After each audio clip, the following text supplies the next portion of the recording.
Hello, everyone, and welcome to Political Frenemies. We are the podcast where a Liberal Democrat and a Conservative robustly debates the week's politics, but still, just about, remain friends after.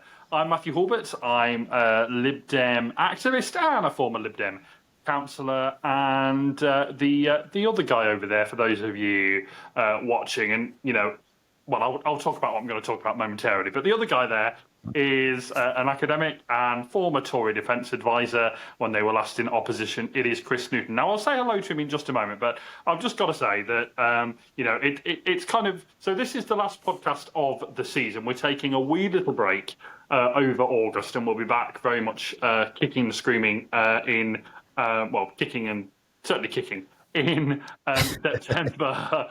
Hopefully not screaming. But it's pretty amazing that I'm here with you this week, today, Chris, because you've been needling me all week on social media, and to be honest, I very nearly didn't turn up. So there we are. Why is that? I know you love doing this every week. You've been getting at me. You've been getting at me all week. Well, isn't that the same as every week? Well, yeah, it is. I mean, it actually is. But yeah, you've been doing it especially this week, and I'm sure it's because it's the final ep of the series, so we're kind of in end of school type mode. But you've even been trying to rope in a couple of my friends to needle at me, which that's just so unnecessary. Well, I'm obviously very persuasive. If I can persuade other Liberal Democrats to my point of view, then, I must be extremely persuasive, and my ideas must be genius. That's all I can say about that, really. Oh, dear. Well, I mean, my friend Luke, although thank goodness he saw the light and joined the Lib Dems, but he is a former Conservative, so I don't want you, wheedling your way to try and get him back. He's a Lib Dem now. He's ours. We'll have to see about that, shall we? Well, we shall indeed. But yes, so folks, we're going to try. It's a good job we're not in the same room, because I mean, not that I'm a man of violence, obviously, but I might have felt that I needed to give Dr. Newton a little kick if we were in the same room. But thankfully, we're probably hundreds of miles away from each other. You were on LBC yesterday. Sorry, you were on LBC yesterday talking about squashing little men. Not me. So you clearly are a man of violence, really. Oh dear. For people who weren't aware of what I was talking about yesterday, they'll wonder what on earth we're going on about. So I really should just explain. So I've been a bit media tartish over the past 2 days. Not like me, I know, Chris. Just not like me at all.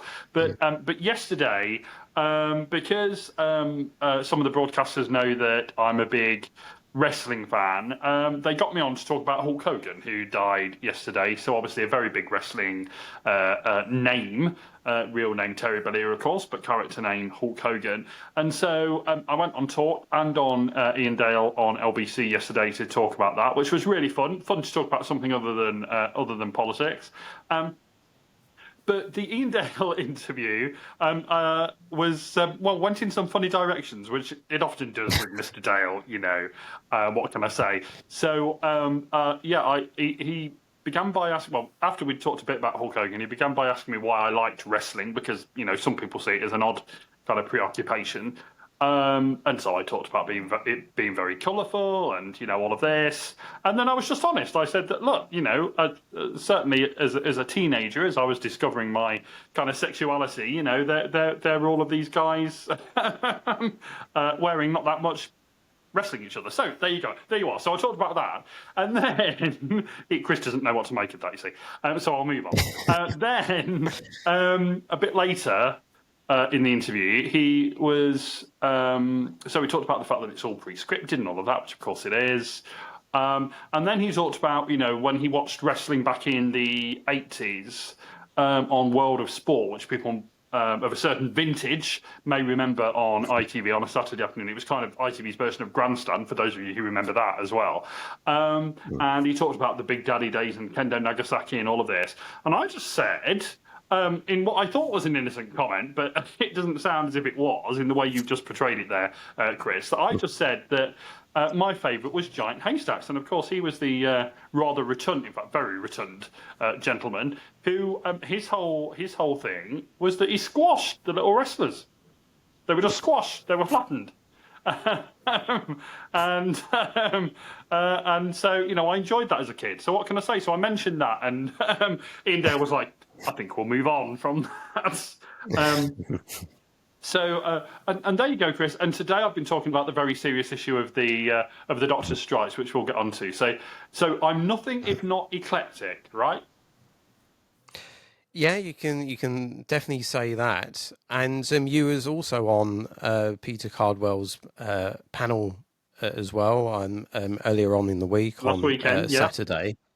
And I had to laugh because at one point your fellow panelist Joe Wheeler had a hands up in the air in exasperation of the woke points that you were making, and I was watching. I was thinking, yes, my point last week about having to put up with you every week, I was vindicated because there seemed to be someone else who understood exactly what I go through every week. So so I say that tweet was well and truly justified. Well, can I say in response to that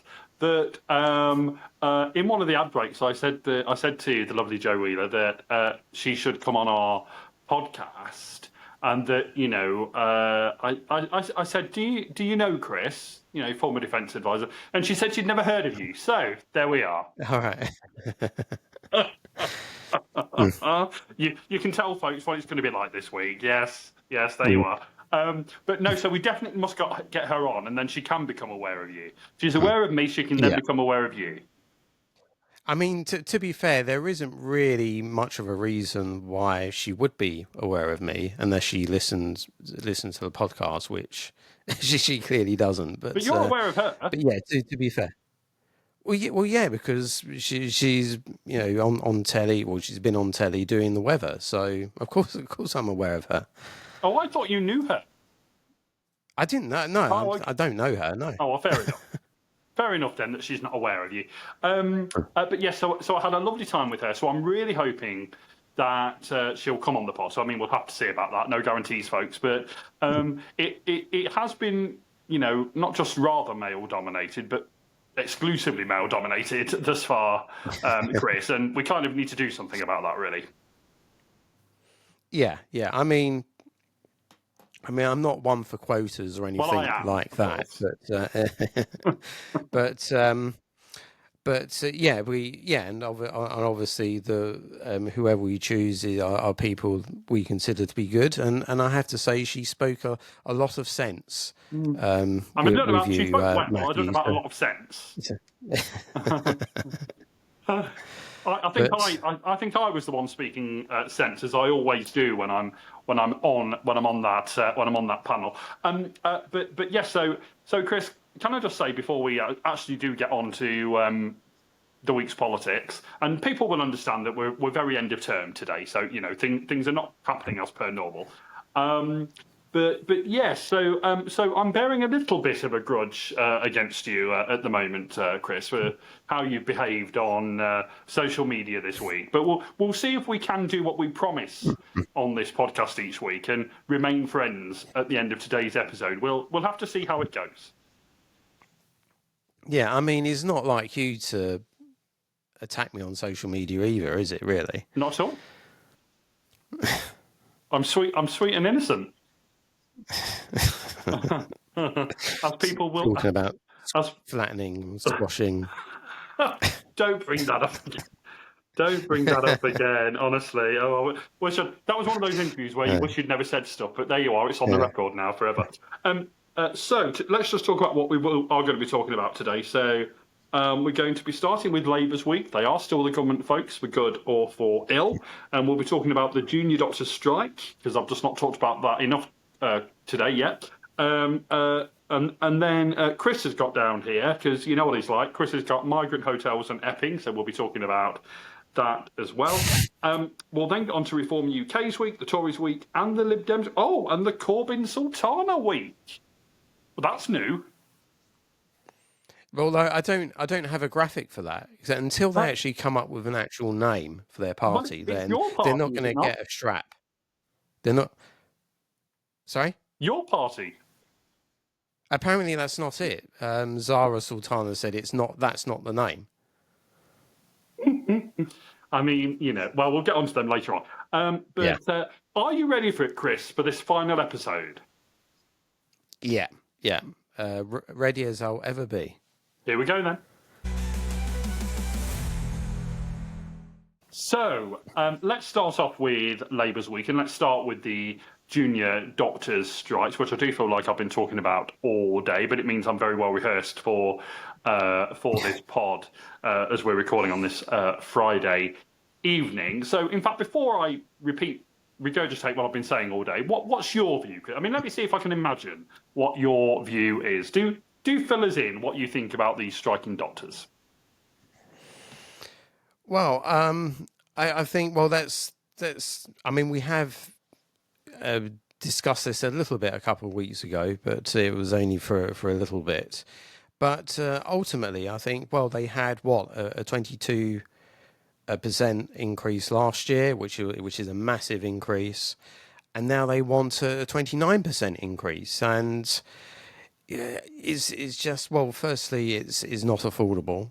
And secondly, well, you have to take into consideration. Well, they seem to be very much obsessed with money and sort of getting more money, and it seems to be kind of the classic Thatcherite sort of critique that's often used against against conservatives and against Thatcherites. That we're obsessed with money, we're just obsessed with earning more money. Or isn't this the same? Isn't this the same? And do they need to be a bit more considerate of the fact that there are other public sector workers that don't get the kind of pay increases that they do? The police, the armed forces, other workers. The fact that other people are suffering, our pensioners, as was mentioned a couple of weeks ago, small businesses, small business owners, struggling with the jobs tax, and the fact that also just people in the private sector, they can't hope to get the kind of pay increases that they're talking about here. So maybe a little bit, and also to withdraw their services as well, is, and potentially put people at risk, or at the very least sort of cancel operations which people have been waiting ages for. So, surely that there's a moral problem there, and that ultimately they shouldn't really be doing this. If it was up to me, I'd put them in the same brackets as the armed forces and the police, in the sense that I wouldn't have them allowed to go on strike. And they had a good deal. They had a really good deal last week, and this ultimately illustrates that if you appease sort of militant unions, which Labour did last year, that's never going to be good enough for them. It's never going to be good enough for them. So at some point, you're going to have to stand up to them, and it remains to be seen whether Wes Streeting will eventually do that, or whether they'll just cave once again, sort of this year. So those are my point of view. I mean, surely in relation to the pay rise that they had last year, and given that we're in quite serious economic problems, if you look at the borrowing figures this week as well, they're very serious, and junior doctors earn a pretty good wage as well. Surely they need to take into consideration that it's not just about them. There are other people that need to be taken care of as well. Well, before I give my point of view at length, let me just push back on something that you said there when you described them as militant trade unions. I mean, come on, Chris, defend yourself, man. Why are they militant? Well, they're making a unreasonable demand, I think, in the sense that 29% increase. I mean, who gets that? It's an unreasonable demand. They keep doing it. Obviously, it was a long-running saga under the Conservative Party as well, where they put up sort of ridiculous, like 35%. I think they in the last year of the Conservative government they demanded. It's just very unreasonable what they're looking at, and they don't seem to. They don't seem to be looking for sort of reasonable compromises. They come out with these ridiculous figures, and there's no sort of compromise or moderation in what they're doing. Well, I mean, I just disagree. I think that they are entirely moderate in what they're asking for. All they're asking for, Chris, is pay restoration back to 2008 levels after a decade or more of the Tories. And, I don't think asking for £22 an hour for people who, deal with life and death every day, who, help people at their most extreme, who return people back to good health the vast majority of the time. I don't think that should be too much to ask. And like I said earlier today, I think it's pretty appalling, to put it at its weakest, that the Health Secretary, Wes Streeting, and this government have attempted in their rhetoric today to try and cause a division between patients and doctors. I think that doesn't. Is the division already there? Are they? Is the division already there? Are they just? Are the junior doctors, the resident doctors, whatever you want to call them, are they increasingly alienating members of the public? Now, lots of members of the public might have said yes, last year it might have been reasonable. I wouldn't agree with that, but a lot of people might have gone along with that. But to do it 2 years running, are they increasingly losing the patience and support of the public by keep doing it year upon year and keep going on strike, which really does disrupt people when they need urgent treatment or vital operations? Well, I mean, no doubt they are losing the support of some, but many people still support these strikes. And, it was one of the reasons why I was put up to do media today, because, I'm part of the patient campaign group Just Treatment, and we wanted to show that we're a patient campaign group that absolutely stands shoulder to shoulder with the striking doctors. So when the likes of Wes Streeting try to present it as if, all patients are against what is happening, that is just clearly factually not the case, and he shouldn't try and pretend that it is. But part of this is about pay, but don't forget as well, Chris, that part of this is about conditions. I mean, so to give a couple of examples, you'd expect there to be, a bed or some beds available for doctors to nap in when working very long shifts and overnight shifts. There doesn't tend to be that. You'd expect hot meals to be readily available. That doesn't appear to be the case. I mean, it's just not good enough, to be frank, the way that resident doctors are treated, and good on them for doing what they're able to do, which is to say that up with this we will not put, and to down tools. Now, the most urgent cases will, of course, be seen, and there are some doctors working that there is cover, so that of course should always be the case. But of course, as I said earlier on, having gone through what happened to my mum a few years ago, I feel sorry for patients who may be left in extremis because of this. Yeah, I mean, of course I do. I'm absolutely empathetic towards them.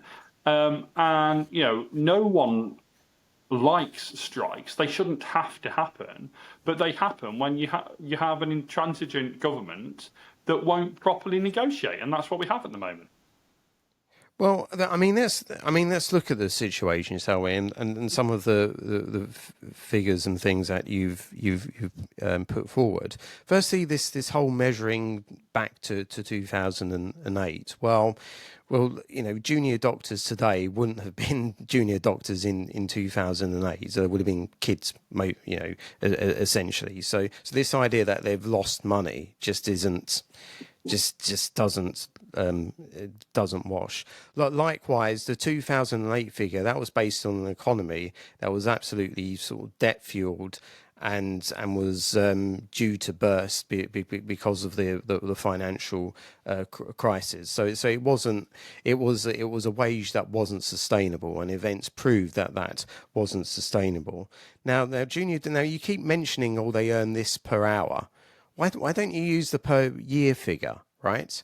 And when you look at it per year, you will see that, they start on, was it 38,000 per year, potentially a bit more of that with extra work and so forth. The most senior trainees earn in the region of 73,000 or to 80,000.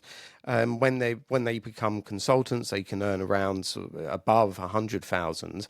So I would put to you, I would use the phrase that you would like, you usually like to use is, I'd like to give out, I like to put out the world's smallest violin. These people do eventually earn or potentially earn a lot of money, even under the NHS.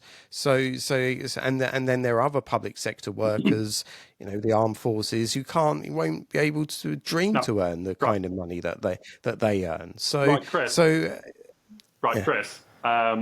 I know that you can now do, when you do your shorts and you edit them to make you look wonderful. I know that you can now do reaction shots. So I'm pulling an exasperated face. Okay, so there's the reaction shot ready for when you do that. I want to ask you, it's the AI that does it. I want to blooming AI. I want to ask you a yes or no question, right? So let's see how we get on here. Is £22 an hour not reasonable for doctors, with all the importance of their work, to be paid?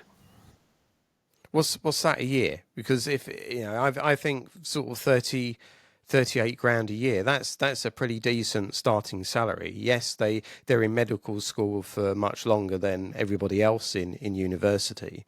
But why don't you put these in annual figures that everybody sort of understands? It's like you're trying to hide something. People will note, Dr. Newton, that you are not answering the question about whether £22 an hour is a reasonable. Yeah, I think what the starting salary what they get is more than reasonable. I didn't earn anywhere near that when I started.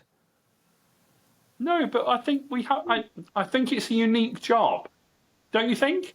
And should be treated uniquely. I think they should be valued, and they do. They earn very well.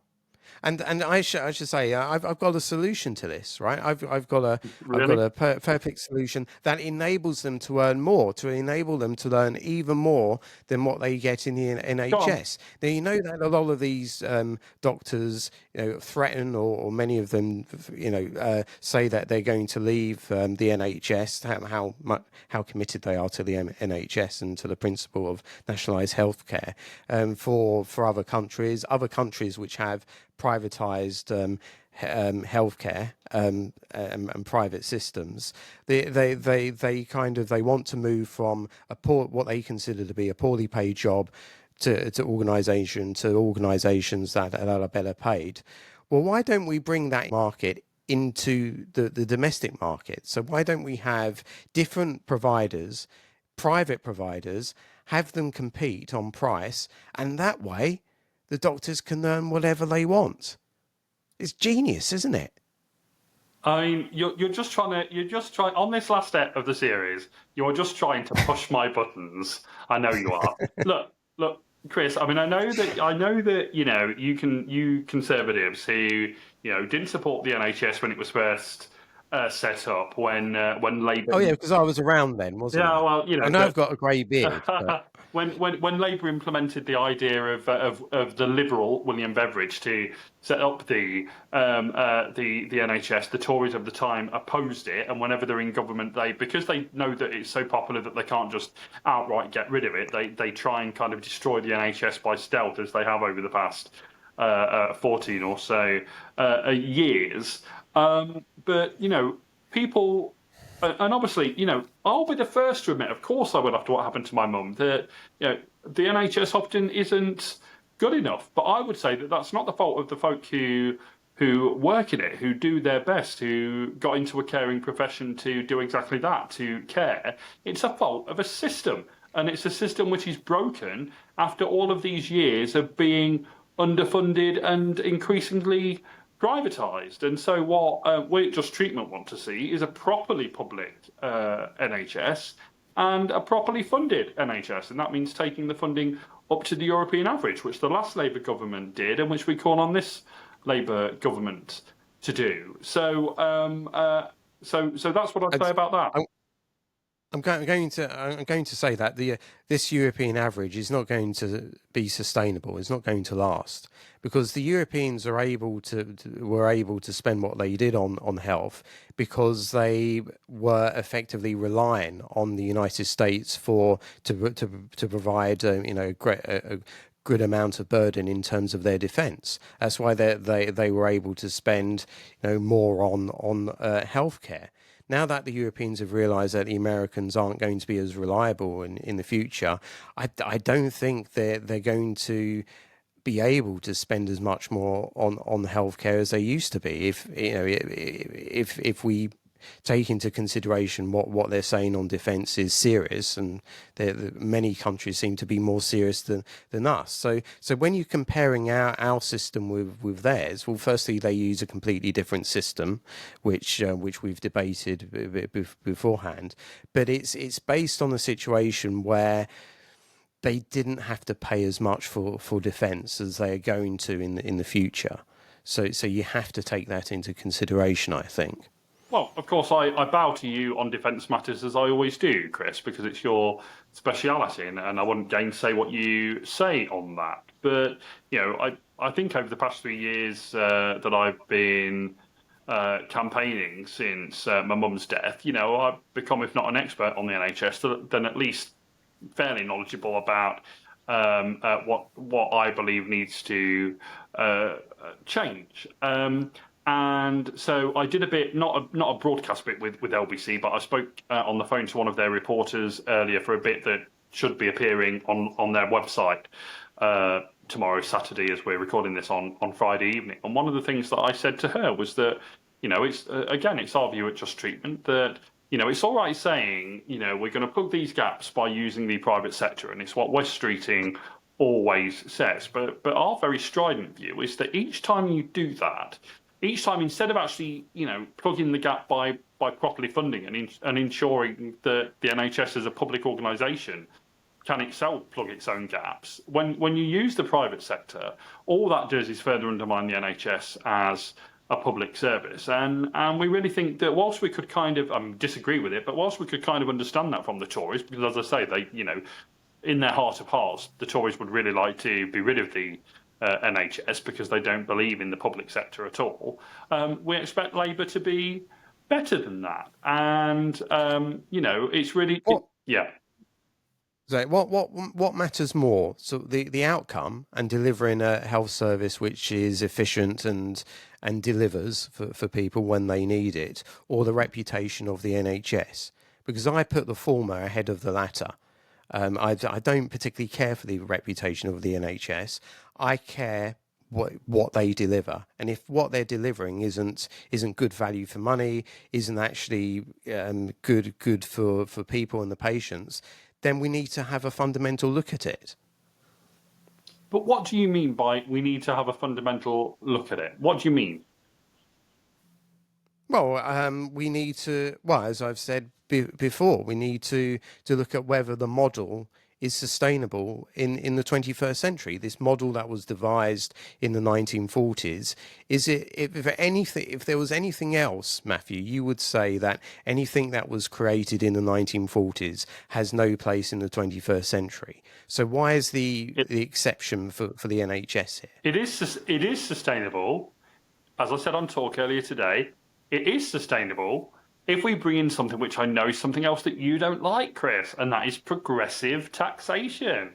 If we are to tax the most well off, and good on them for being successful, I don't begrudge their success at all, but they can well afford to pay a bit more to help fund better public services and to give resident doctors proper pay. And they should be like the patriotic millionaires and want to do that. And who are you going to tax after the rich, the real patriotic? Well, the rich, or most of the rich, sort of buggers off because they're just not going to pay. They're not going to pay a high tax levels, and they're going to pay whoever is. Well, they're going to go to whoever is competitive. Who are you going to tax then? They should want to pay more. Why should they? So the top 1% already pay 30% of the taxation or the income taxation, and I think the top 10% pays 60%. I mean, how much can you realistically get? How much extra can you realistically get from them, given those figures? You know, this is the country that helped make them, that helped them have their success, and so they should want to put back into public services and make sure that public servants, which are obviously never going to earn anywhere near what they earn because they are public servants, are paid a fair and decent wage. But what do they say? Well, actually, this model isn't working, and we're not going to put any money in an inefficient model, and that maybe if you want us to pay a bit more, then you need to fundamentally look at the model. You see, no doubt some of those very, very ultra rich people would say, well, you know, I'm not bothered about the NHS because I have private provision. But that private provision doesn't help them if there's an emergency. No, oh no. What do they have to use if there's an emergency? The NHS. That's right. The NHS they have to use if there's an emergency, because even all of their big bucks can't buy them emergency care. They have to use the NHS, and so they should want it to be able to work properly, and that's my argument. Yeah, and they contribute to that by using the private sector for other services, and freeing it up for other for people who can't afford private care. I would like to see more people being able to use the private sector and making that more affordable, and that would be, and therefore people will have choice. People will if they're not happy with the delivery of what they're getting at the moment, they've actually got a choice. The only people under this two-tier system at the moment who gets the choice are the very rich. The poor has to put up with whether it's a good service or whether it's a not good service. And when it's a not good service, they're stuck with it. You're making my point for me. The rich have always had choice. I want the poor to have choice as well. But so I don't quite follow that. So you want the poor to have choice, but how do they have choice? Because they're poor. Because you have an insurance system and you have other providers, so that they can choose between different providers. You do know if one isn't delivering, then they can opt for another. Chris, provider. You do know that in America, if people can't pay, they don't get treated. Is that what you want here? This isn't America. I said an insurance system. This is a European system. This is not an American, although yes, I understand the disadvantages of the American system, but they still, even in America, they do things like cancer treatment far better than we do. but I'm not opting again. It's always reduced to, well, there's only two systems in the world. There's the British system and there's an American system. No, there's the continental European system. I know you love Europe, but for some reason I do in love this Europe. issue, you don't seem to acknowledge that they actually might produce a system that might be better than ours, or different systems. Well, I mean, but I just think that the NHS used to be the envy of the world, and we remember that under the last Labour government, and to be fair to Tony Blair and Gordon Brown and successive health secretaries, under them when they put NHS funding up to the European average, the NHS had the highest public satisfaction ratings that they've ever had. So it can be done. MRSA, remember that? And the Well, elderly care scandals. I think we look back at that period with rose tinted glasses. We forget the scandals and the various issues of that time. well, all I'd say I mean, this is an ongoing debate, but all I'd say for people is to look out for my comments on that LBC article this weekend. So you can read my comments there. It was lovely talking to the reporter earlier today, and go back and look at my appearance on Talk as well with Ian Collins. It was fabulous. So now after the plugs, so Chris, you wanted, and I should point out, you wanted us to talk about migrant hotels and Epping. So there you go. Off you go. Well, it's been in the news all week, isn't it? And it's been an important story. And although this affects various other parties, Labour is the government. They're responsible at the moment, although you can put a lot of this onto the Tory mismanagement as well. But we have a situation where there's so many immigrants coming over here, illegal immigrants, immigrants claiming asylum, and so forth. That they're being put in hotels in different parts of the country, and the big issue this week, especially, has been in Epping, a part in Essex, which I'm not, I'm reasonably familiar. I'm familiar with Essex, but Epping is a slightly different part of Essex from where I am. But there has been all week protests outside this hotel in Epping. There was some trouble last weekend. There's been allegations that the police sort of escorted far left protesters directly to the protest, and that's contributory elements to the problem. And again, this is actually a very serious issue, because the protests are growing, and we think some of the migrants were moved to a hotel in Canary Wharf, and there was protests outside in London, that is, and there's protests outside as well, and therefore, so ultimately, this illustrates that, again, this policy of just allowing people to come here illegally is not going to be, again, sustainable, because it's creating social problems and it's creating social tension, and yeah, it is very concerning, because people are saying, even Angela Rayner this week is saying that there could be another summer like the one that we had last summer. There could be unrest. There could be there could be real problems. So that was why I wanted to say about this, and kind of sort of what your reaction to this, and surely we this situation, this open borders policy which you back, the government needs to, in one form or another, of course they're not willing to do the necessary work to do this, but surely this illustrates that this policy just isn't sustainable, because it does create social tension, and that something needs to be done to curb, for example, the illegal boat crossings, and we can't take everybody in, because look at what's been created as a result of all of this.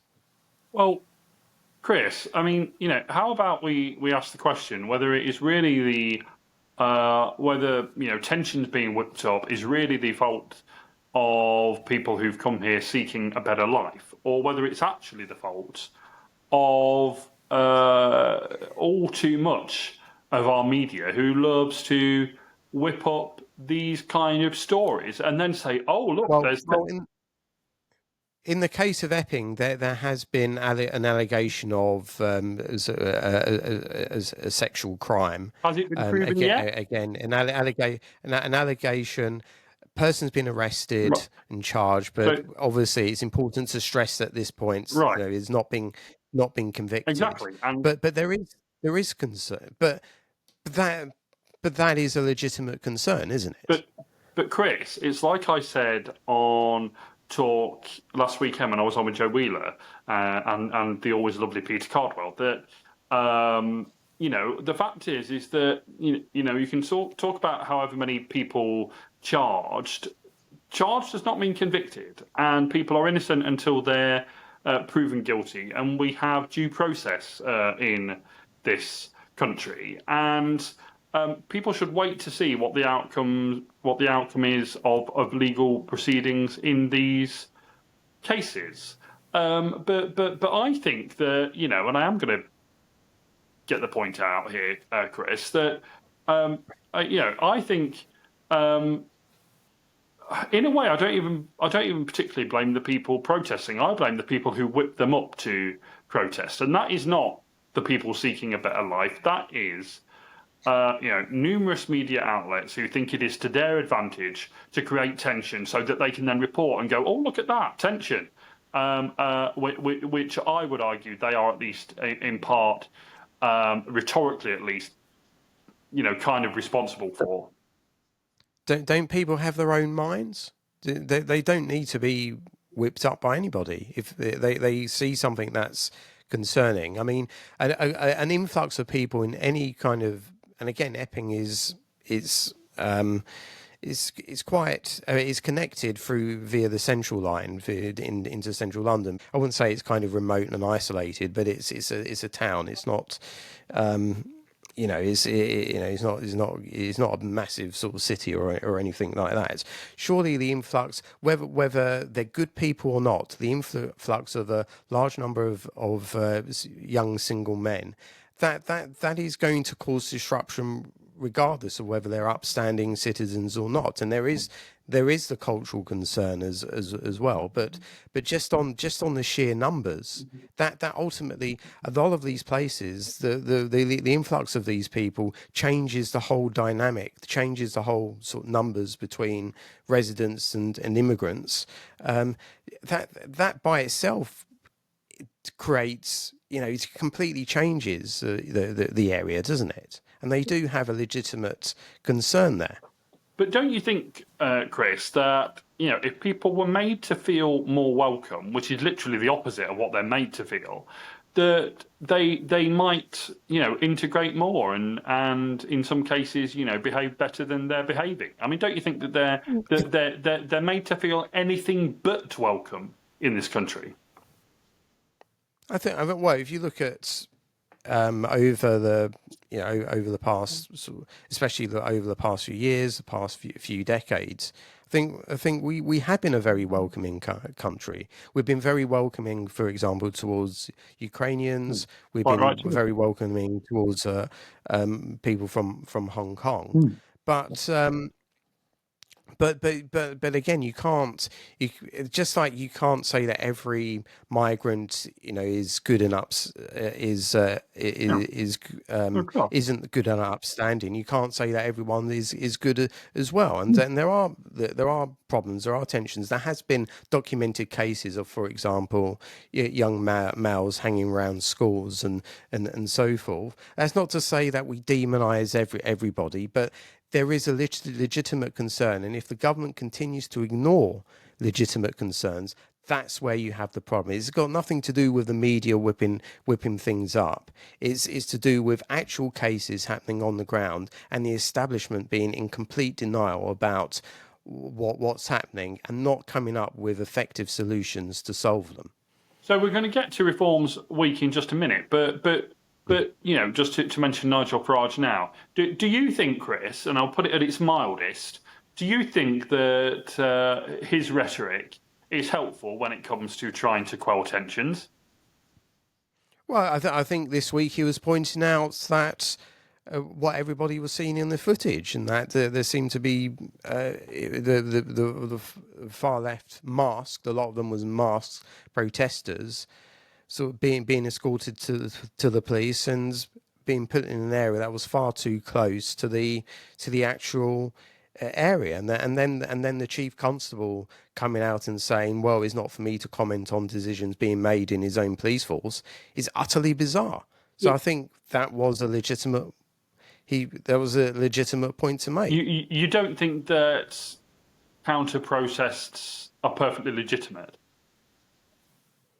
Well, they're legitimate, but there have been cases where the police have moved people away because it potentially causes problems, right, and violence. There was, remember the case where the Met Police, and I have to be a little bit careful how I word it because the algorithm might pick it up. But remember there was a police officer. There was a Jewish protester protesting the Hamas march, and the police officer said, "Oh, you need to move on because you look too Jewish." Again, not language that I would condone. I think the police officer was absolutely stupid. Yeah. So they do have the power to say, look, this is going to cause problems. Then they would either keep them at a distance or say, look, there's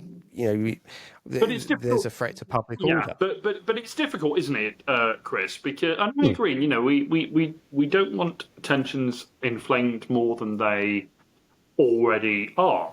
And I think the police have a very tough job when it comes to these things, because in the end they end up kind of pleasing no one and probably frustrating each side. And so, you know, I have a lot of sympathy for the police in these situations. They can't really win. But come on, Chris, I want you to be a bit more honest about the fact that there are certain politicians and certain media outlets that love to whip things up and then say, look at these tensions.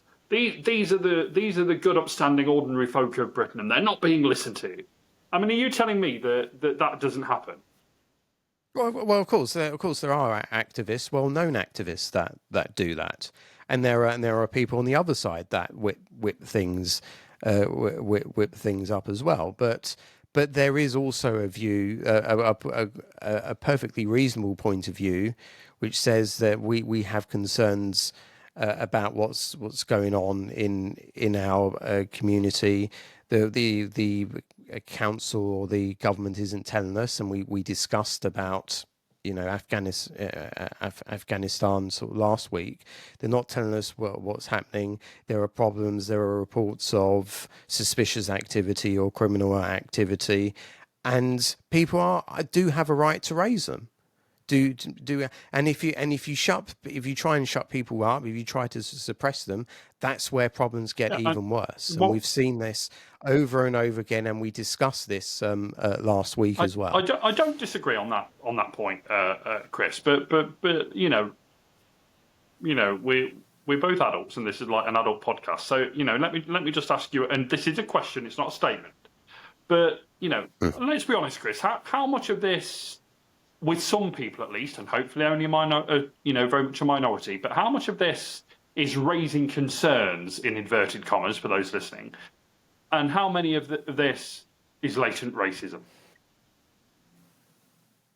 I think, without knowing each every sort of person there, it seems to me that, especially the protest, I think it was yesterday or the day before, that that a lot of them were just concerned mothers, actually, right. Just raising concern. Of course, there is, I would say, a minority who who want to stoke things up, have racist motivations, but you can't. But again, this is the problem. This is the problem that the left falls into all the time. Even with Brexit, for example, if you start conflating people with reasonable concerns with the people with more sinister motivations, then that's how the left loses, and that's been proven time and time again over the past few years. But So let's so turn you that need round. to be But careful yeah, with that. you do need to be careful, and I hope I have been. But let's just turn that round, Chris. So it's also true to say, therefore, then surely, isn't it? It's the correlation of what you've just said. The people who may have more sinister motivations are not helping those who have genuine concerns. Yeah, I mean, I wouldn't disagree with that at all. And you know, we've discussed certain activists in the past, and I've said that they don't help things. What I'm interested in is putting forward reasonable arguments to convince the majority of the people, and any kind of thuggish sort of violent activities ultimately drives people the other way. So What?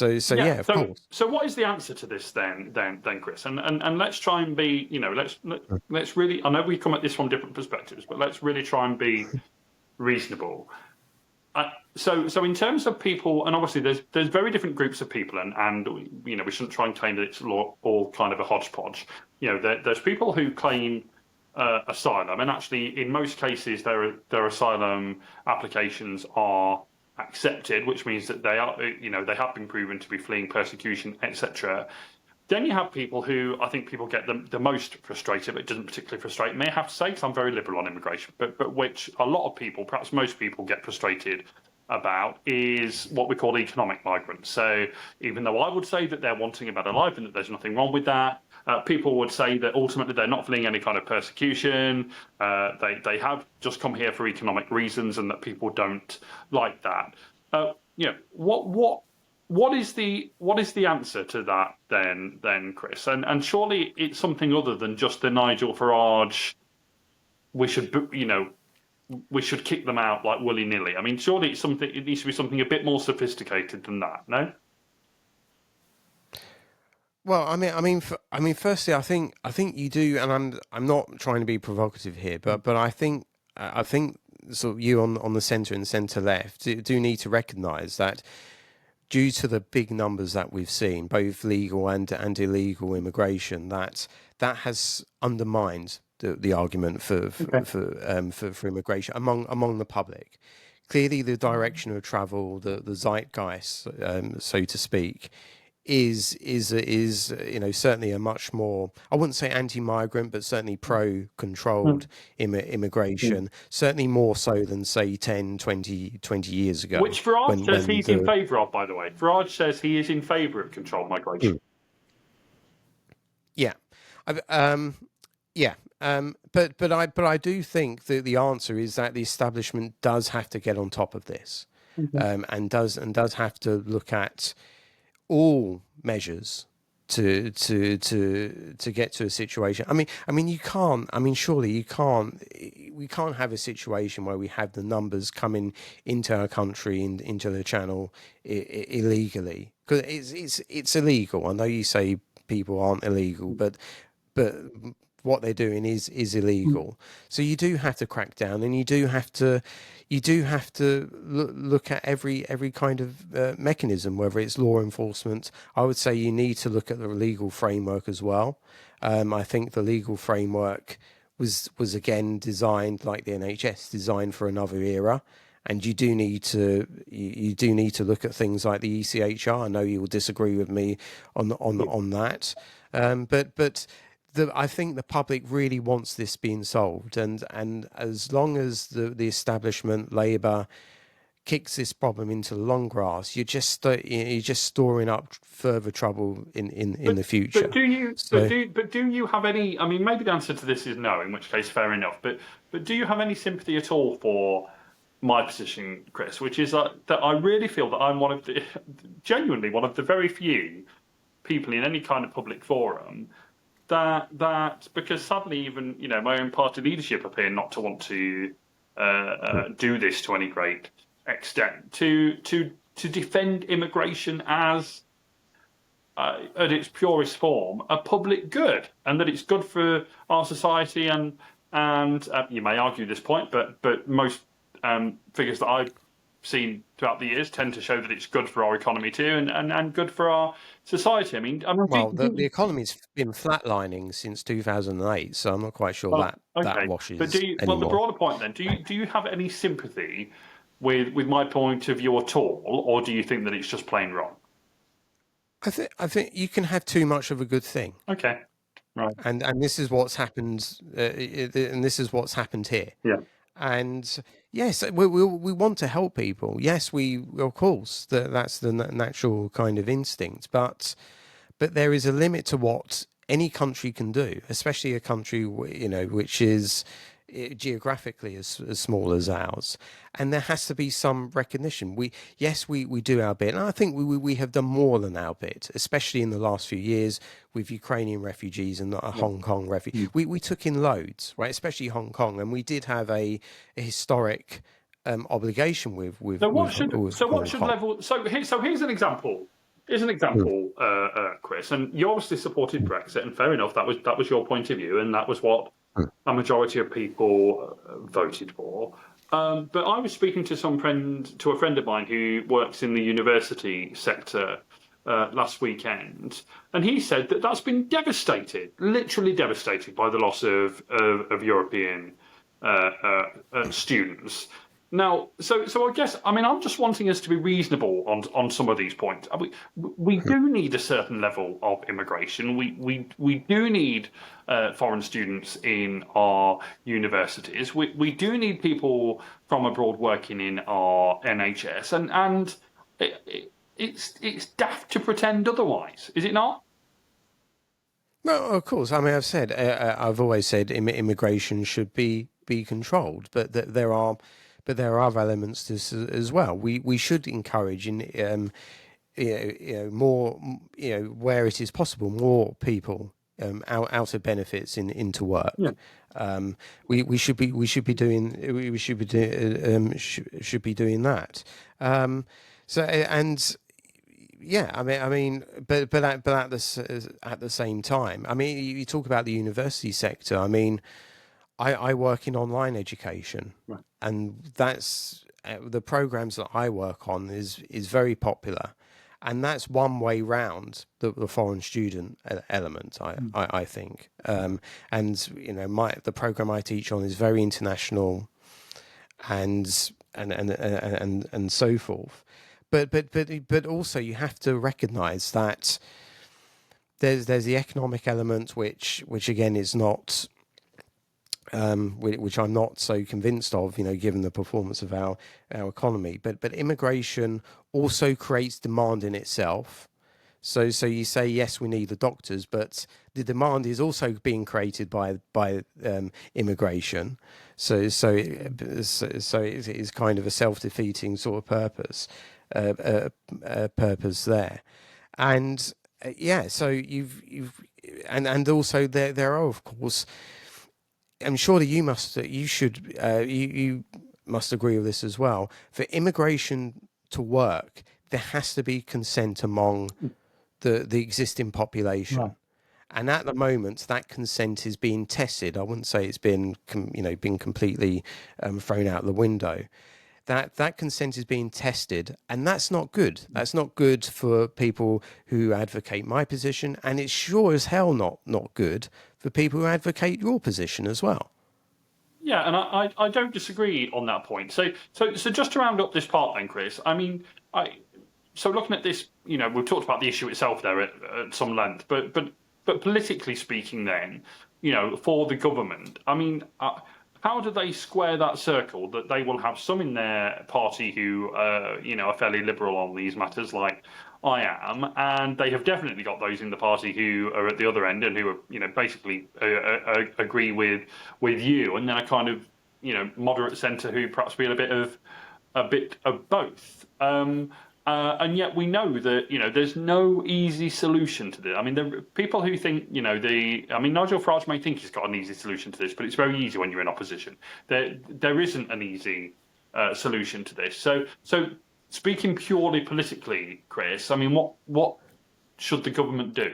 Well, there are things that haven't been tried, and people might criticise and poo-poo them. Well, they haven't been tried, so we don't know. And the problem is politically is that Starmer is absolutely no way going to contemplate them or going to attempt them. So he's going to continue kind of the Sunak policy and indeed the 14 years of Tory policy of saying that, yeah, we're going to do this, we're going to do that, stop the boat, smash the gangs and all of that nonsense and rubbish, and try and hoodwink people into believing that they're acting and doing something while simultaneously not doing anything at all. And therefore, I don't see a solution to this problem anytime soon, unfortunately. Okay.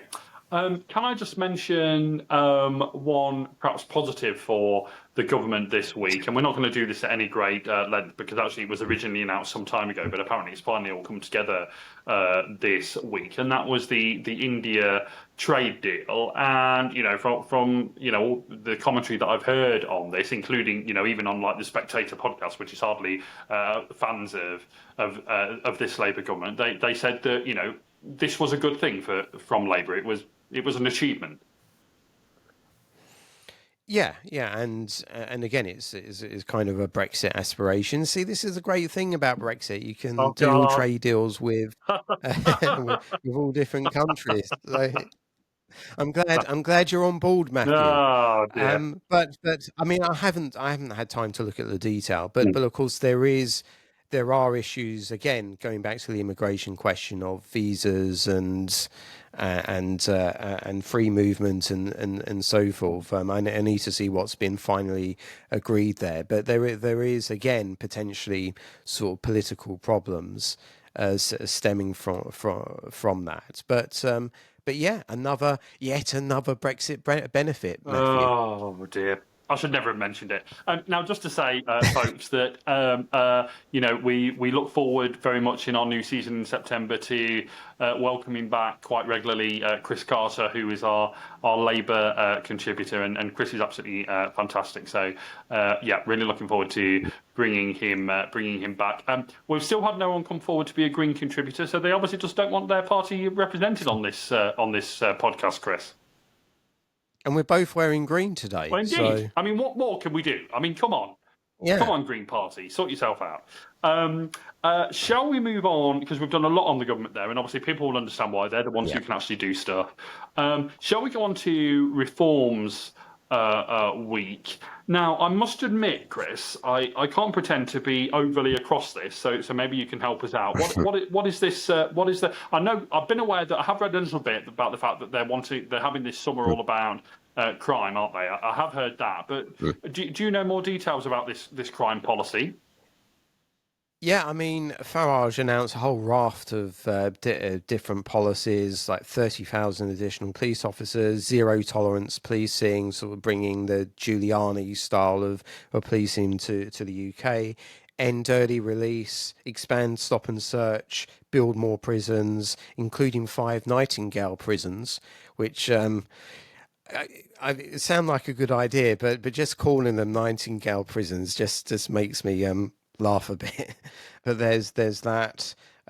Deport over 10,000 foreign criminals, a policy that I know that you'll love, eliminate EDI from the police. Give me a break. So all of this is like music to my ears.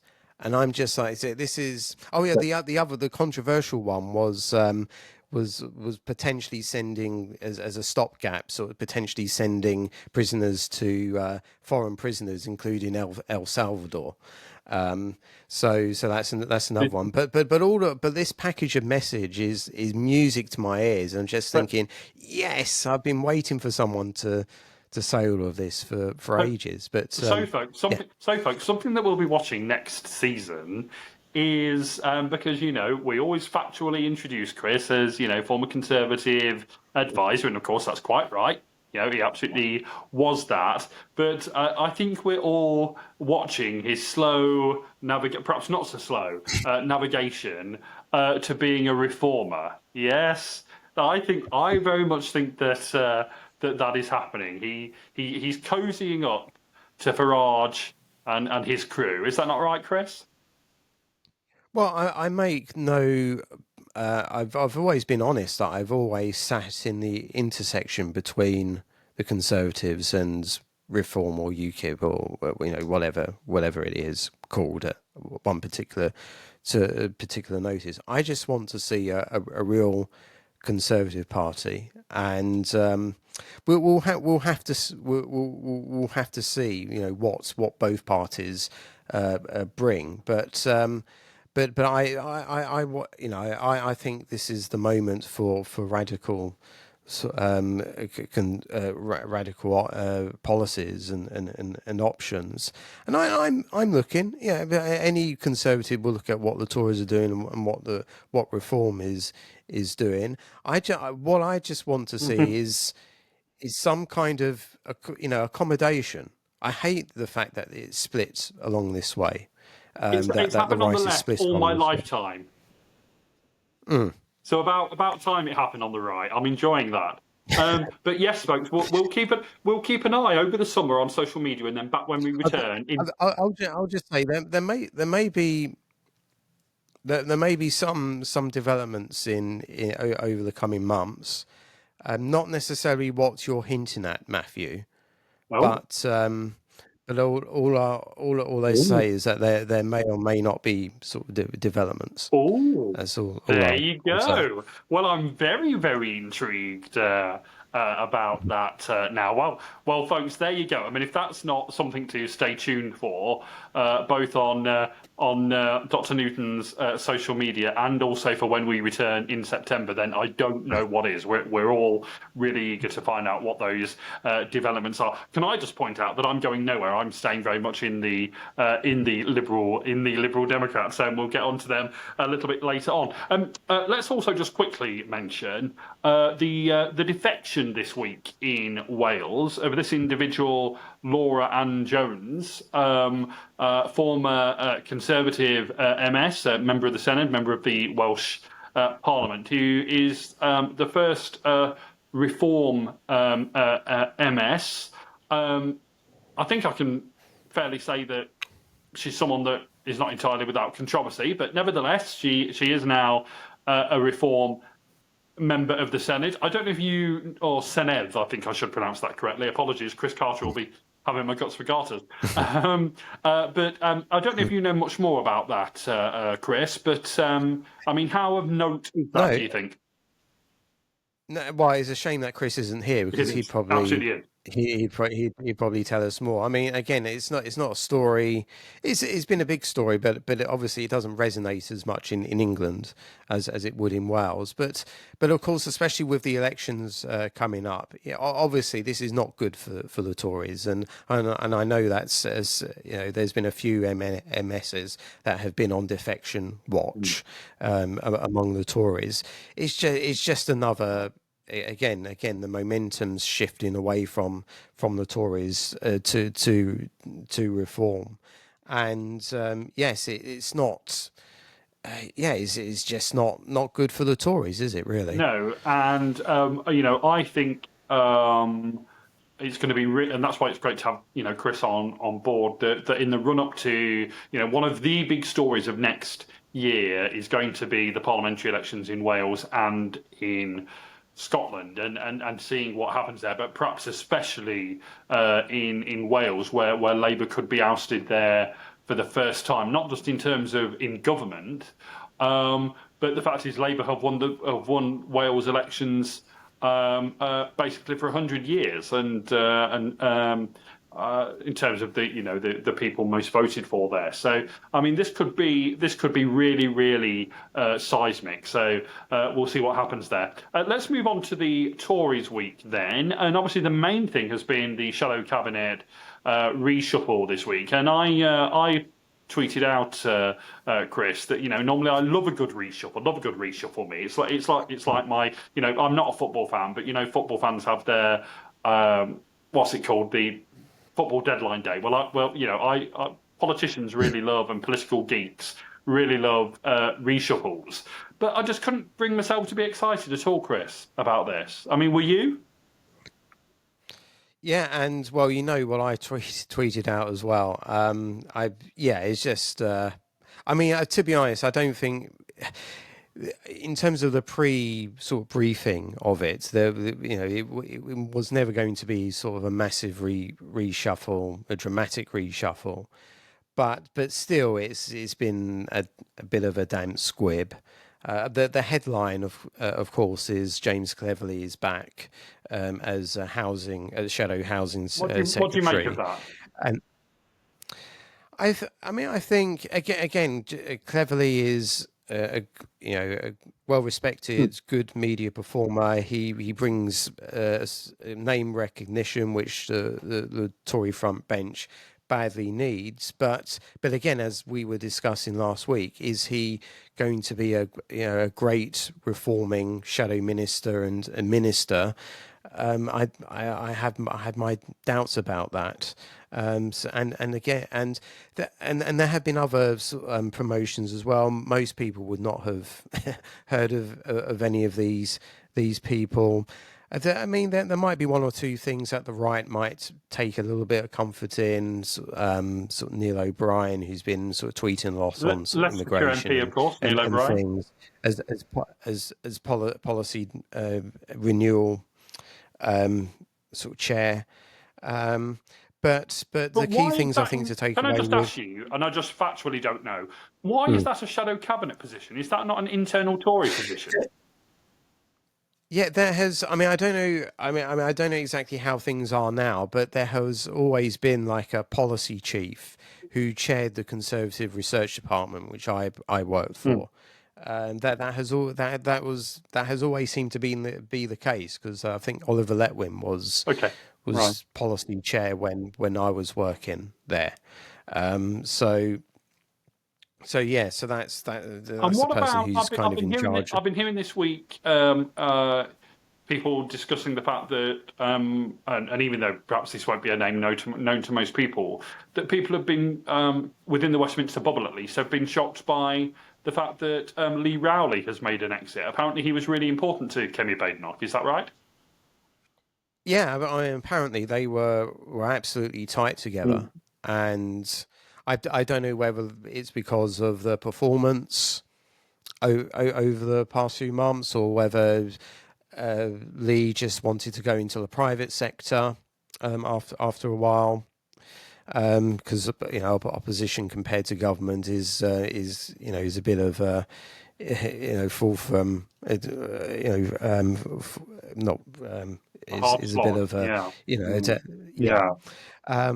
So I would say the other key developments. I mean, there are key names that weren't there. That's I would have thought that Katie Lamb would have had a promotion, because she's been very good. She's been very sort of vocal on the rape gang issue, and she does seem to be quite an impressive figure, a very young sort of impressive figure. Nick Timothy, people kind of expected as well, and of course kind of big guns like Suella Braverman and Esther McVeigh. And I would say, I mean, what's the most important thing that the Tories need to do at the moment? They need to be heard more. Right. They're not reforms, making hay all over the place. And they do need sort of big hitters and people who can get into the media and know how to get into the media. And again, sort of having these names that haven't really made any impression or impact isn't going to help. And then other people have concluded. You've got Henry Newman as chief of staff now, and this is kind of like Michael Gove has sort of managed to work his influence in there. I mean, I don't know. I hear mixed opinions about this. I hear some people say that he is becoming more influential, and others say that the Kemi and Gove don't really talk to each other. But I think what this signals, what the overall reshuffle signals, is a move towards the centre. And I'm not quite sure how. No, it's 2025, Mathew. Right, and as we're going to discuss with Corbyn as well, politics is different. It's changing. Yeah, but come on, though, Chris. People. Yeah, but Chris, let's also remember that last year the Tories lost scores of seats to the Liberal Democrats. I mean, there is still, we forget this, I think, at our peril. There is still, a large section of society that actually haven't gone to either of the extremes and are pretty centrish, centre right, centre left. And they need to have an option too. Now, I think this is great because the clear option is the Liberal Democrats, but the Tories forget those people at their peril, right? The question I think you've got to ask is: are they going to get more success appealing to socially conservative, actual conservative people in the red wall and in working class areas, or are they going to appeal? Or are they going to get more if they appeal to more socially liberal voters? Well, the historical record shows that when they do the latter, they barely get a majority. Or in the case of 2010, they don't get a majority. So what you're admitting, when they appeal to the former group, they get a landslide majority. Well, so there's your answer. We'll see. But so what you're admitting, Chris, basically there is that the Tories appear to have made their choice, which means that the places, the seats in places that are more socially liberal, yet more will fall to the Liberal Democrats. Well, I really welcome that. I look forward to that. And or unless you can, as I think you've said, like a load of Lib Dem voters read the Daily Mail. Oh, so if you can, that's what didn't you Indeed, say that at one point? That's what research a few years ago found. Yeah.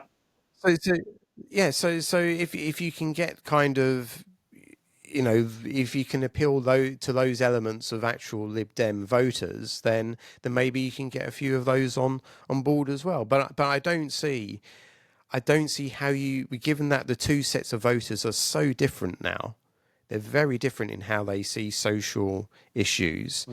It's very difficult because what Sunak tried to do and what Starmer's doing at the moment, trying to appeal to everyone, well, they're not appealing to anybody at the moment. Yeah. So maybe you have to set your stall. I just want to mention before we get off the Tories and go on to the Lib Dems that, and I'm currently about a quarter of the way reading through this piece and really enjoying it at the moment. Very well written.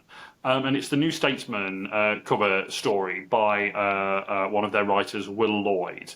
And the new Statesman editor, Tom McTague, has said, formerly of Unheard and many other places, has said that he's really encouraging his writers to, rather in American magazine style, to do these long researched pieces, these long reads.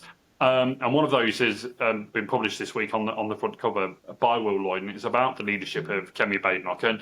And some might just say, oh well, of course it's attacking the Tories, it's the New Statesman. But actually, this is a very well researched piece, and he's talked to many people in the Tory party who've said that as leader, she's not as she was as a minister, and that the spark has gone, and she spends a lot of time doom scrolling and with her AirPods in, and doesn't want to engage. And these are not the comments of Will Lloyd, but these are comments of many Conservatives that he's spoken to, and I think it's a really significant piece actually in the New Statesman this week. Yeah. And well, that's what it looks like from the outside as well, doesn't it? Because there doesn't seem to be a great deal of energy or activity there, and that's what gave Farage the space to basically steal the mantle of being the main right wing party. And I've said repeatedly on this podcast that she needs to do more.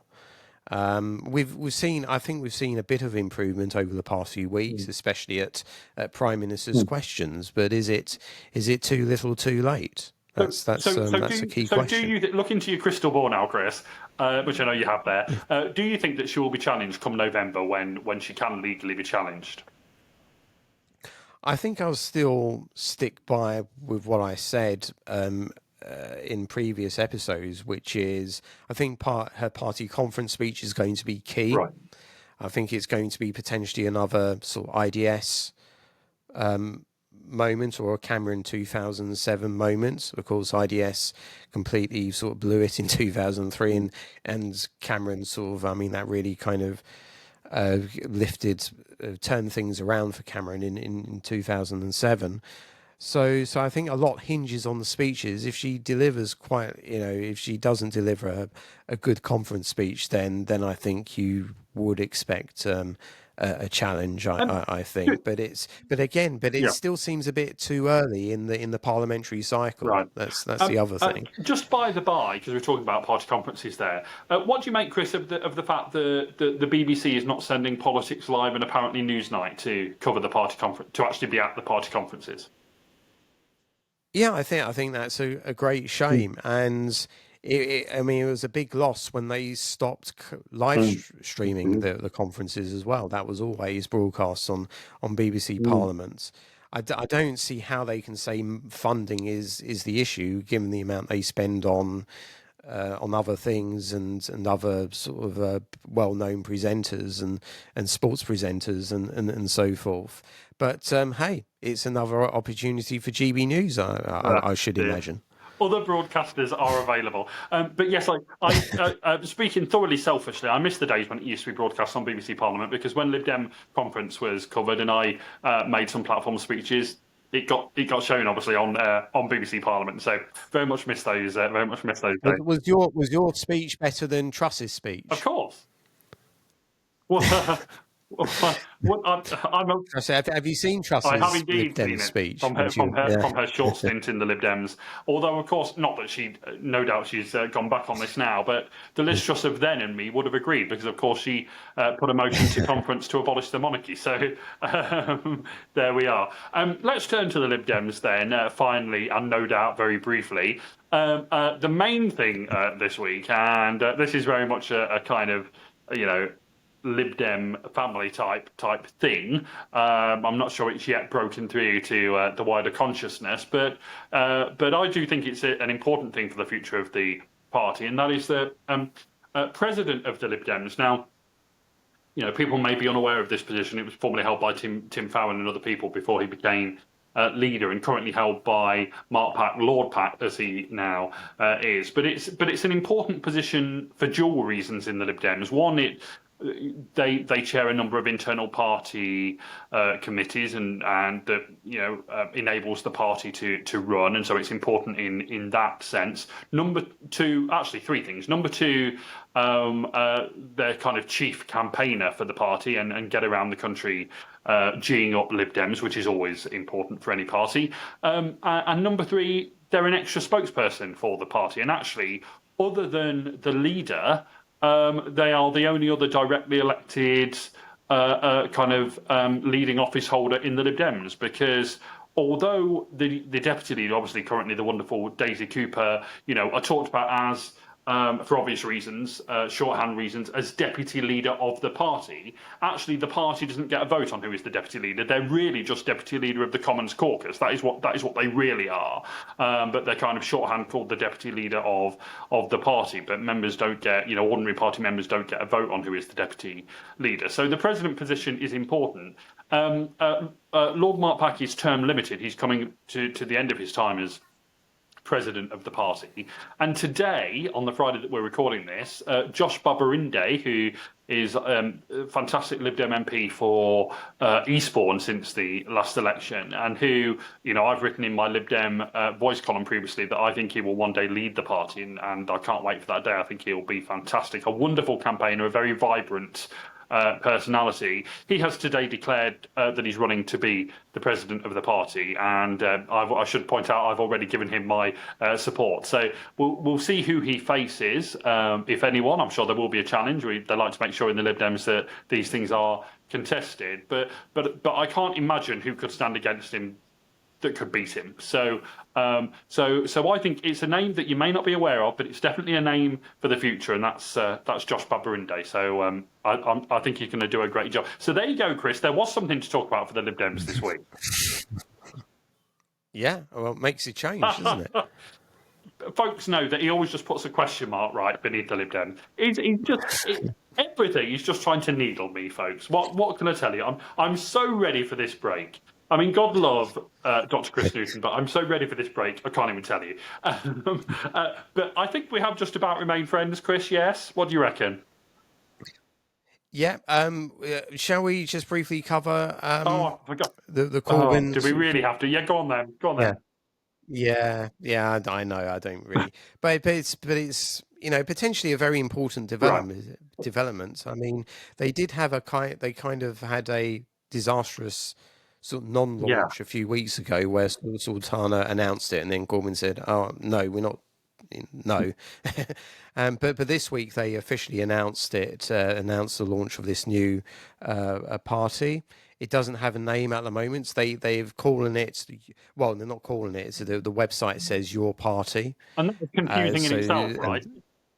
yeah, yeah, and it's been sort of disastrous because they put out the tweet and then adjourn and then so I think Politics Joe said, "Oh, it's going to be called Your Party," and Sultana said, "No, it's not." So it's not a great start for them.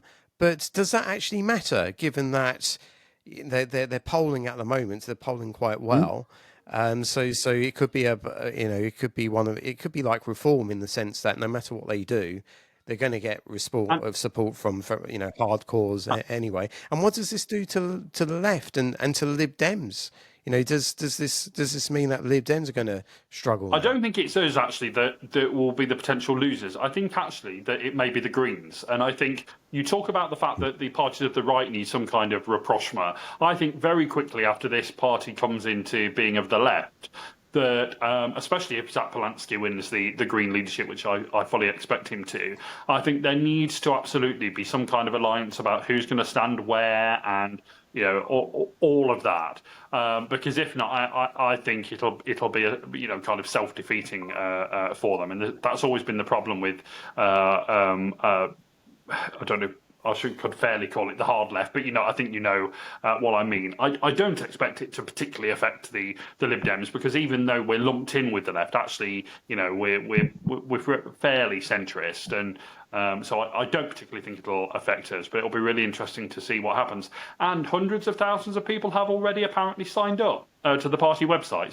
so it is significant.